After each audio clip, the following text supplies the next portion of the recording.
Hello, welcome once again to another edition of the Coach's Corner program. I'm Jeff Ruth, along with Marion Harding head coach C.J. Wessler. And C.J., the last two games literally have come down to the last play of the game. Yeah, we've had some close games, some tough losses. Obviously, we'd love for them to go in our favor, but that's the way it goes sometimes, so we just got to get back to work. You hold Highland to 6 points in regulation. You had a chance at the end of the game after scoring late, but had an extra point blocked, and then of course they get the only score in the overtime. But going in the game, somebody told you you would have given up 6 points for 48 minutes. You would have taken that in a heartbeat. Yeah, I thought our defense played really well. We just struggled. We made some mistakes on special teams, like you mentioned. We had an extra point blocked. We had a fumble on punt return that could have gave us good field position to go into halftime, possibly score before the half. And then offensively, we turned the ball over twice as well. 2 turnover on downs if you include the overtime. So just too many mistakes, really. When you're trying to win a game, you have to play better and more than one facet of the game. So there's 3 parts of the game. We only played well in one of them. So had to get back to work this week and coach better and play better. So hopefully we're ready Friday night. All right. We'll come back. We have some of the highlights we're going to take a look at in the game last week over at Highland, and we'll be back right after these words. The U.S. Army Junior Reserve Officers Training Corps is one of the largest character development and citizenship programs for youth in the world. Their mission is to promote character and leadership development focused on developing self-confidence, discipline, citizenship, leadership skills, and a sense of responsibility within the individual cadet. Throughout this course, cadets will focus on developing citizenship and patriotism.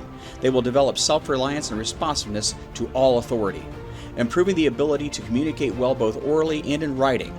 They will develop an appreciation of the importance of physical fitness. They will increase a respect for the role of the U.S. Armed Forces in support of national objectives. They will develop a knowledge of team-building skills and basic military skills. In addition, anyone taking the 1 to 3 years of this course grants cadets the ability to rank higher should they pursue a military career pathway. For more information, contact your guidance counselor or see Lieutenant Colonel Espinoza in room 234.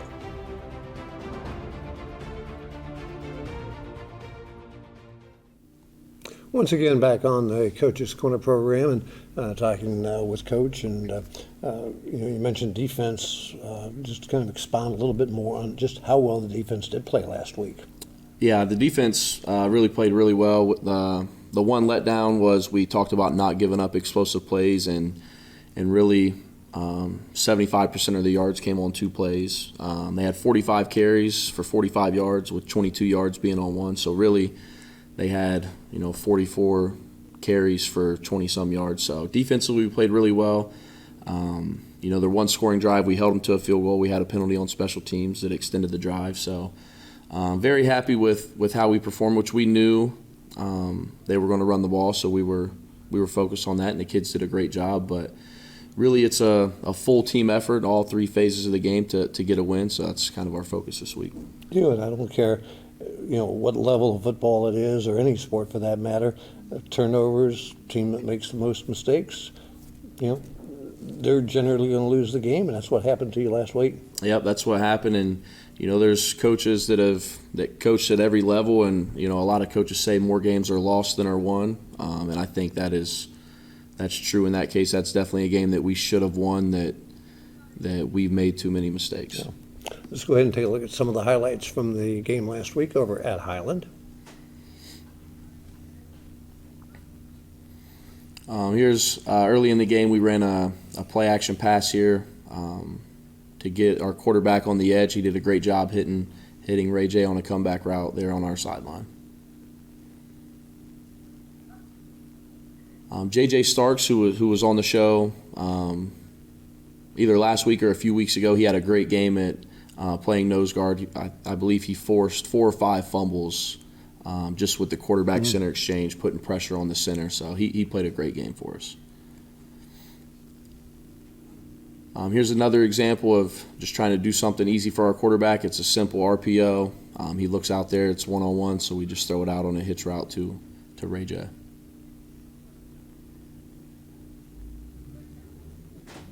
Here's another example.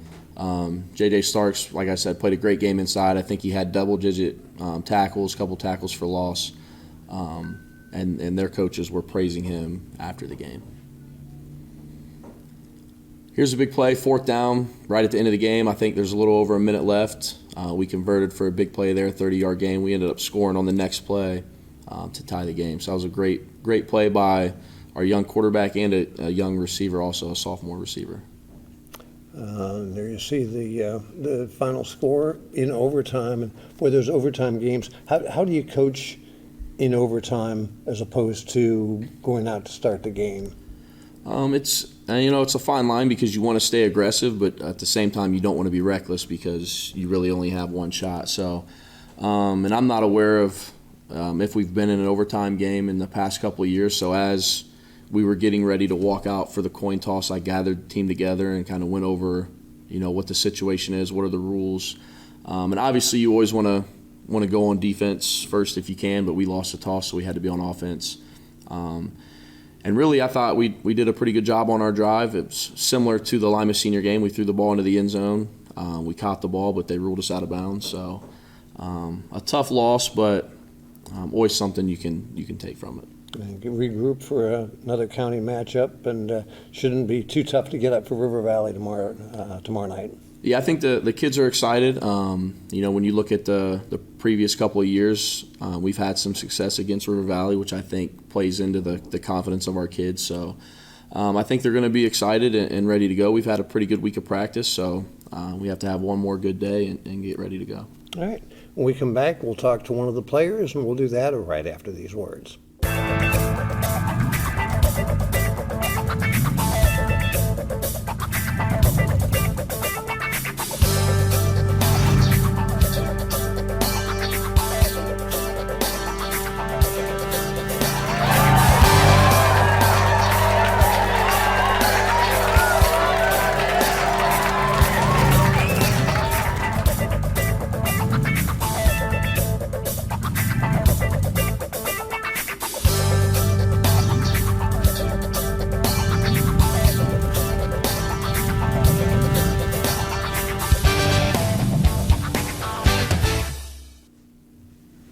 Back once again on the Coach's Corner program. This is a segment where we talk to either one or two players, and Xavier Ashburn joins me. Only got one player, so that means double the questions. Yes, sir.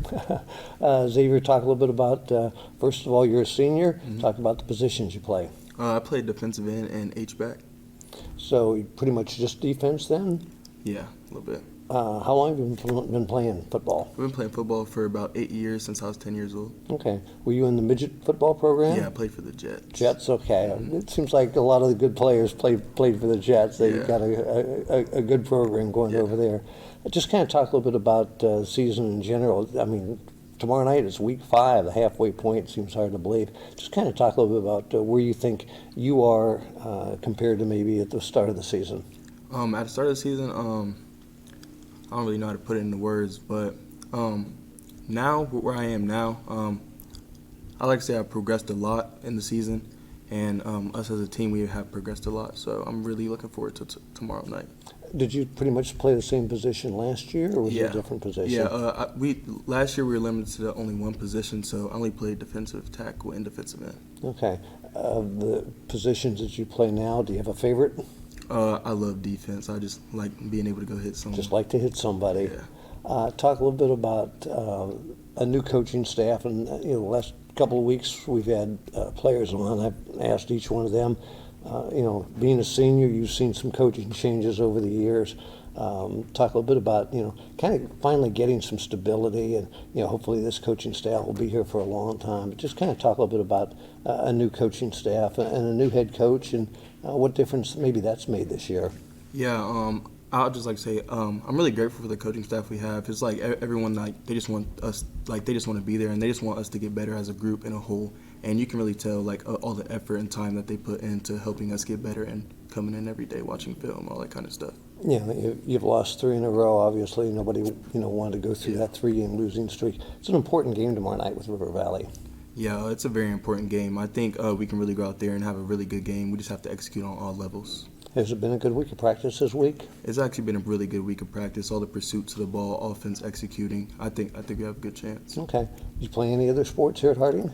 No, I'm just football kind of guy. Just football? Yeah. Any idea what you want to do? If you look into that crystal ball a year from now, what do you think you'll be doing? I think I'll be going to college for business management or exercise science. Okay, excellent. Well, appreciate you being on. Good luck. Hopefully I'll call your name a lot tomorrow night on the radio. Yes, sir. All right, Xavier Ashburn, appreciate you being on. Thank you.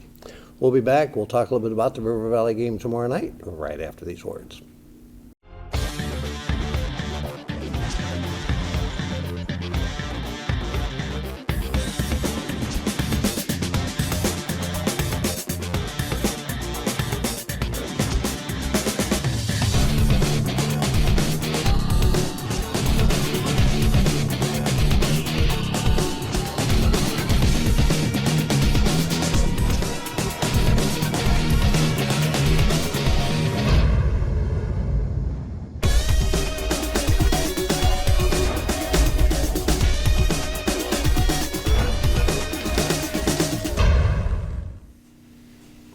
Back once again on the Coach's Corner program as we're taping. It's Thursday afternoon before practice, and you said it's been a good practice this week.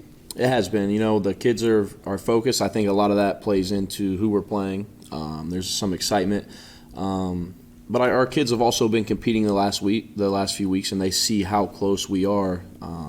You know, you never really want to say as a coach, but we're 3 or 4 plays away from being 3-1. So I think the kids see how close we are, which helps motivate them to want to go out there and continue to work to get better. Talk a little bit about River Valley. I've only seen them once, and that was the game week 3 against Buckeye Valley. They moved the ball very well. They just, like yourself, they hurt themselves with turnovers. Yeah. We have it's a unique perspective because we've coached with a lot of their coaches, several of their coaches, including Coach Waddle, their head coach, has coached at Harding in the past. So we have a relationship with those guys. So kind of have a little bit of inside knowledge. Coach Scott, LJ Scott, was on their staff last year. He's back now. So I think the two programs know each other very well. So it's really going to come down to who's going to execute, who's going to take care of the football. But Coach Waddle, he loves to throw the ball, so they're gonna spread you out and throw the ball. They are running it more this year than they have in the past. But deep down they still want to throw the ball. So we got to make sure we're taking that away. We're getting pressure on the quarterback. We're disguising our coverages, trying to get him to make a mistake and get some turnovers. And then defensively, they're predominantly a 4-man front. Really pretty simple on defense. They run to the ball. So. It's really going to come down to execution and eliminating the mistakes. Yep, it's a cliche, but the team that makes the fewest mistakes in a game like this is probably going to come out on top. Yeah, but that's even magnified when you have a rivalry game. So, all right, good luck tomorrow night. Thank you. Appreciate you tuning in as always. That's going to wrap it up for this week's edition of the Coach's Corner program. For CJ, I'm Jeff Ruth. Thanks for watching.